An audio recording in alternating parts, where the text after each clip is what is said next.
चलिए आज प्रकृति के कुछ सबसे कमाल के और अजीबोगरीब जीवों की दुनिया में चलते हैं। एक ऐसी दुनिया जहां जिंदा रहना ही अपने आप में एक बहुत बड़ी चुनौती है। जरा सोचिए, एक ऐसा जीव जो बस एक टेनिस बॉल जितना बड़ा हो, लेकिन उसकी आंखें उसके पूरे दिमाग जितनी बड़ी हों, और तो और वो अपने शरीर से 40 गुना लंबी छलांग लगा सकता हो। जी हां, हम बात कर रहे हैं टारसियर की। ये एक छोटा सा प्राइमेट है जो रात में जागता है और दक्षिण पूर्व एशिया के द्वीपों में पाया जाता है। अच्छा, अब जरा गहरे समुद्र के एक दैत्य के बारे में सोचिए।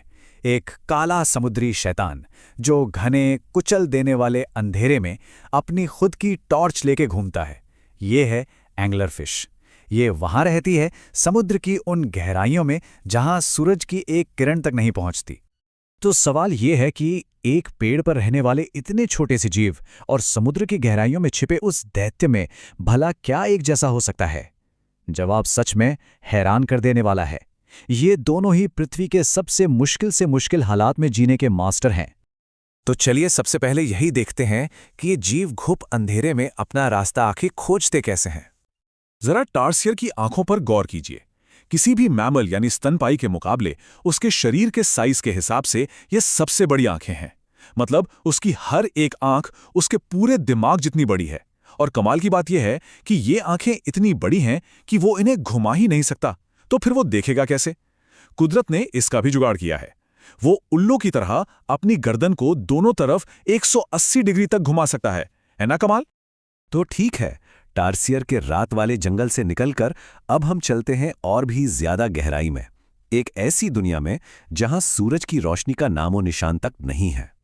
यहां पर एंगलर फिश एक तरह का जादू इस्तेमाल करती है जिसे कहते हैं बायोल्यूमिनेसेंस। अगर आसान भाषा में कहूं तो ये एक ऐसी प्रोसेस है जिससे कोई जीव अपने शरीर के अंदर ही रोशनी पैदा कर सकता है। और एंगलर फिश के केस में ये उसके शरीर में रहने वाले कुछ स्पेशल बैक्टीरिया की वजह से होता है। हमारे सोर्सेज में इसका जिक्र कुछ इस तरह से किया गया है कि उनमें से कई तो एक तरह की टॉर्च लेकर चलते हैं जो फॉस्फोरेसेंट चमक से जलती है, और इसी से वो अपने शिकार को अपने खतरनाक जाल जैसे जबड़ों तक खींच लाते हैं। ये रोशनी सिर्फ एक चमक नहीं है, ये तो अंधेरे में मौत का बुलावा है। अच्छा, देखने की बात तो हो गई, पर सवाल ये है कि ये दोनों अपना शिकार करते कैसे हैं? तो चलिए इन दो अलग अलग दुनियाओं के शिकारियों के तरीकों पर एक नजर डालते हैं। टारसियर वो एक एम्बुश प्रेडेटर है, मतलब घात लगाकर हमला करता है। और ये अकेला ऐसा प्राइमेट है जो पूरी तरह से मांसाहारी है। कीड़े, छिपकलियां, यहां तक कि हवा में उड़ते पक्षियों को भी एक ही झपट्टे में पकड़ लेता है। दूसरी तरफ है एंगलर फिश जो लुभाकर शिकार करती है। ये अपनी पीठ की एक खास हड्डी का इस्तेमाल करती है जिसके सिरे पर एक चमकदार चारा लगा होता है। इसे एस्का कहते हैं, और यही चारा शिकार को सीधे उसके बड़े से मुंह की तरफ खींच लाता है। तो देखिए, एक शिकारी तेजी से हमलावर है तो दूसरा सब्र से इंतजार करता है। चलिए अब ये देखते हैं कि इनके माहौल ने, इनके आसपास की दुनिया ने इनके शरीर को कैसे ढाला है, मतलब इन्हें इन मुश्किल हालात में जिंदा रहने के लिए कैसे तैयार किया है। टारसियर का नाम पता है कहां से आया है? उसके पैरों की लंबी टारसिस हड्डियों से। उसके पिछले पैर उसके शरीर की लंबाई से भी दुगने हैं, और यही उससे वो कमाल की छलांग लगाने की ताकत देते हैं, 40 गुना। सोचिए जरा। और उसकी लंबी उंगलियां और चिपचिपे पैड वो उसे टहनियों पर मजबूती से पकड़ बनाने में मदद करते हैं। मतलब उसका पूरा शरीर ही एक एक्सपर्ट जंपर और क्लाइंबर के तौर पर बना है। अब बात एंगलर फिश की। वो रहती है बैथीपेलाजिक जोन में, मतलब समुद्र में 1000 से 4000 मीटर की गहराई पर। ये एक ऐसी दुनिया है जहां दबाव इतना है कि सब कुछ कुचल जाए, तापमान जमा देने वाला है, और खाने की तो बहुत ही ज्यादा कमी है। सच कहें तो ये पृथ्वी पर सबसे मुश्किल जगहों में से एक है जहां कोई रह सकता है। इतनी बड़ी, खाली और अंधेरी जगह में खाना ढूंढना तो मुश्किल है ही, लेकिन एक साथी को ढूंढना वो तो शायद सबसे बड़ा चैलेंज है। और बस इसी चैलेंज ने जन्म दिया है प्रकृति के सबसे अजीबोगरीब और अविश्वसनीय एडेप्टेशंस में से एक को। तो चलिए बात करते हैं एक ऐसे अनोखे मिलन की, एक ऐसी रिप्रोडक्शन स्ट्रैटेजी की जो शायद ही किसी और जीव में देखने को मिलती हो।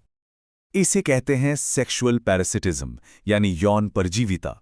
चलिए इसे स्टेप बाय स्टेप समझते हैं। स्टेप 1, एक बहुत ही छोटा सा मेल एंगलर फिश अपनी जबरदस्त सूंघने की शक्ति से एक फीमेल को ढूंढता है।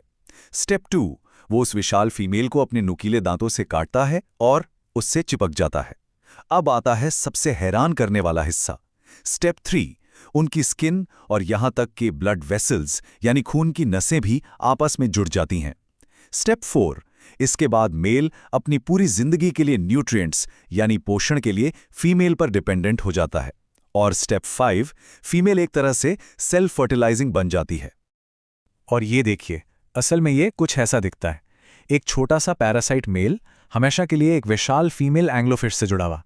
धीरे धीरे ये मेल अपने लगभग सारे अंग खो देता है, सिवाय उन अंगों के जो रिप्रोडक्शन के लिए जरूरी हैं। वो बस फीमेल के शरीर का एक हिस्सा बनकर रह जाता है। तो इनके साइज में फर्क कितना होता है? सुनिए, फीमेल मेल से 60 गुना ज्यादा लंबी हो सकती है। और अगर वजन की बात करें तो वो करीब करीब 5 लाख गुना ज्यादा भारी होती है। जी हाँ, 5 लाख गुना। ये कुदरत में मेल और फीमेल के बीच साइज के सबसे बड़े अंतरों में से एक है। तो ये सब सुनने में बड़ा अजीब और अनोखा लगता है ना? लेकिन सवाल यह है कि इसकी अहमियत क्या है? ये सब जानना हमारे लिए क्यों जरूरी है? चलिए समझते हैं। देखिए, ये जो सेक्सुअल पैरासिटिज्म है, इसे मुमकिन बनाने वाले जो खास बायोलॉजिकल मैकेनिज्म हैं, उनकी एंडोक्रिनोलॉजी और इम्यूनोलॉजी में बहुत बड़ी बायोमेडिकल इंपॉर्टेंस हो सकती है। जरा सोचिए, अगर हम ये समझ पाएं कि एक शरीर दूसरे शरीर को बिना रिजेक्ट किए कैसे अपना लेता है, तो ये ऑर्गन ट्रांसप्लांट जैसी मेडिकल फील्ड में कितना बड़ा बदलाव ला सकता है।